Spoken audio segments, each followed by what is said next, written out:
ప్రస్తుతం రెండు తెలుగు రాష్ట్రాల్లో ముఖ్యంగా చర్చల్లో ఉన్న అంశం ఏదంటే కోవా బన్ను వివాదం ఏదైతే ఉందో ఇది ఇరు తెలుగు రాష్ట్రాల్లో అత్యంత అంటే సోషల్ మీడియా విమర్శకులకు అత్యంత ఒక విమర్శనాస్త్రంగా దొరికింది.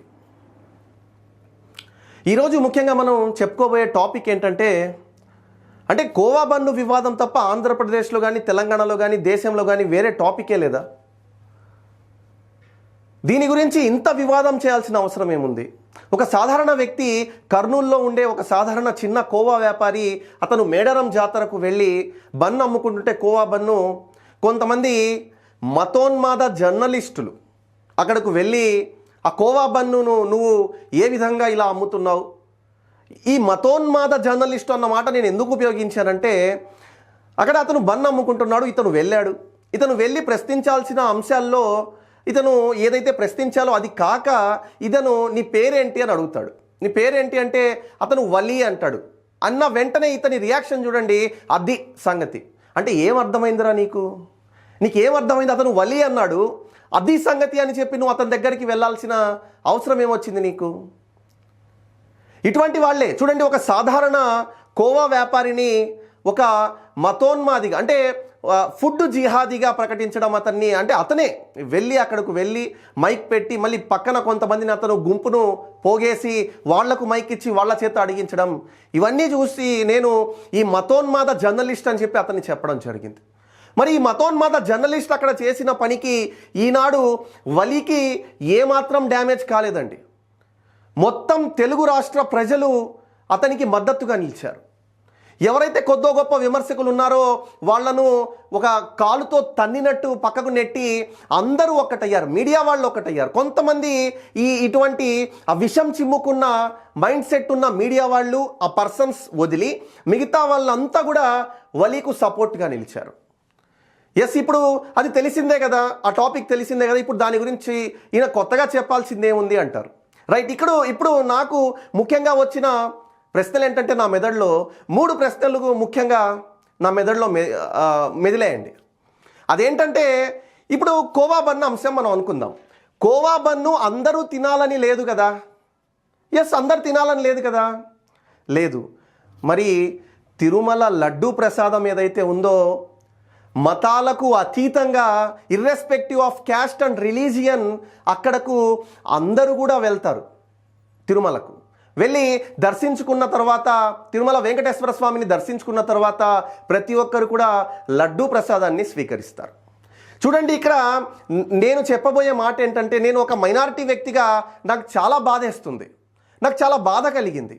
అరే, ఈ కోవా బన్ను అందరూ తినాలని లేదు కదా, అది ఎవడో ఇష్టం వచ్చినోడు తింటాడు, అది కాక అందులో ఏమీ లేనిదే, అంటే వీళ్ళు ఏం ప్రూవ్ చేయనిదే, కల్తీ అని చెప్పి వీళ్ళు ఏదో దాంట్లో ఏదో ఉంది అని చెప్పి ఒక ఆమె అయితే నేను మొన్న ఒక వీడియో చూశాను, ఆమె అయితే హలాల్ గురించి చెప్తుంది. ఆమె హలాల్ గురించి అక్క ఏం చెప్తుందంటే ఉమ్మేస్తారంట, ఉమ్మేసి దాన్ని హలాల్గా ఇస్తారంట.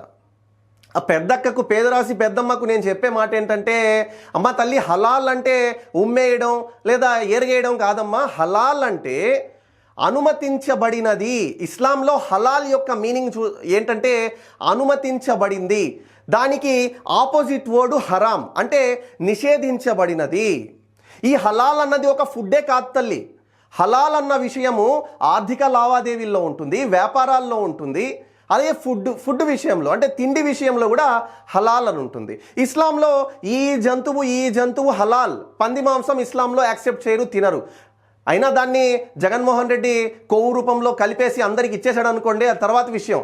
దానికి మనోళ్ళు ఇటు హిందూ సోదరులు కూడా ముస్లిం సోదరులు ఇద్దరు ఏకమై జగన్మోహన్ రెడ్డి చేసిన పనికి ఏ విధంగా జగన్మోహన్ రెడ్డికి బుద్ధి చెప్పాలో రాబోయే రోజుల్లో బుద్ధి చెబుతారని చెప్పి నేను అనుకుంటున్నాను. అయితే ఇక్కడ ముఖ్యంగా హలాల్ అన్న విషయం ఏంటంటే అనుమతించబడింది. ఈ హలాల్ అనుమతించబడిన దానికి నువ్వు ఉమ్మేయడం అంటున్నావు. ఆ పెద్దక్క చెప్తుంది ఏంటంటే, ఆంటీ నువ్వు ఉమ్మేసి ఇస్తారంటే ఆ వర్డ్ అనేది, ఆ ఉమ్ము అన్న వర్డ్ ఎక్కడా లేదండి. కాబట్టి హలాల్ అనుమతించబడింది, హరాం అంటే నిషేధించబడింది. ఈ రెండిటి మధ్య తేడా తెలియని యధవలు ఎవరైతే ఆ పనికిరాని విమర్శకులు, పనికిరాని కొంతమంది పేటీఎం జర్నలిస్టులు ఉంటారో వాళ్ళు కూర్చొని చెప్పే మాటలు ఇవి. కాబట్టి ఇప్పుడు నేను చెప్పే అంశం ఏంటంటే, తిరుమల లడ్డూలో 68 లక్షల కేజీల నెయ్యి కాని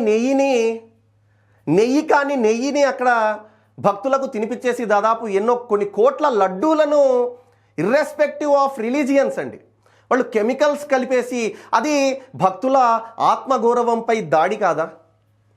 ఇక్కడ హలాల్ను మేము ఎంత పవిత్రంగా అనుకుంటామో తిరుమల లడ్డూను హిందూ సోదరులు అంతే పవిత్రంగా భావించరా? మేము హలాల్ లేకపోతే దాన్ని ముట్టము. ఇస్లాంలో హలాల్ కాని వస్తువును మేము ముట్టము.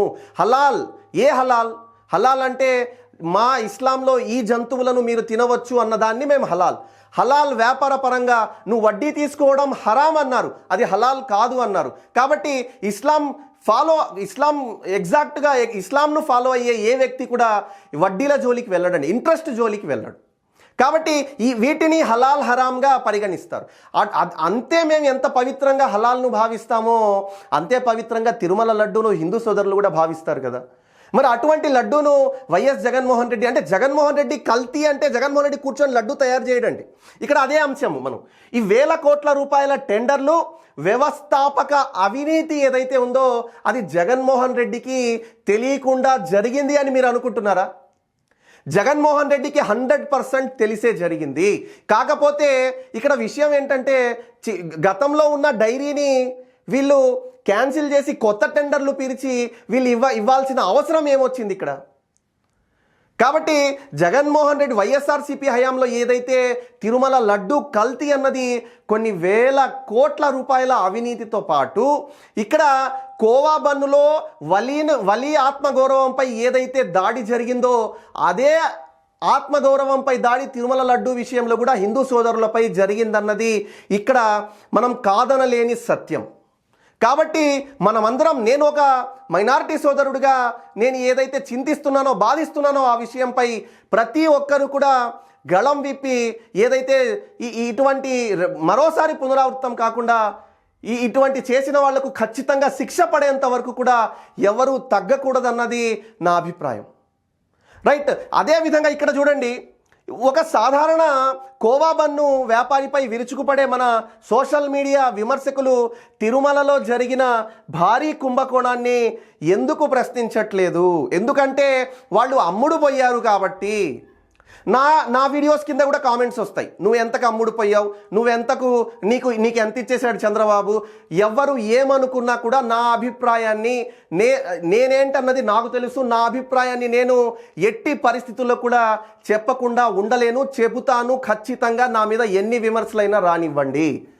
అయితే కొంతమంది అమ్ముడు పోయిన పేటీఎం బ్యాచ్ ఏదైతే ఉందో ఈ తిరుమల కుంభకోణాన్ని బయట పెట్టేందుకు వాళ్ళు ఆల్రెడీ అమ్ముడు పోయారు కాబట్టి వాళ్ళు దానిని కప్పివేస్తూ దానిని కవర్ చేసేందుకు ప్రయత్నం చేస్తున్నారు.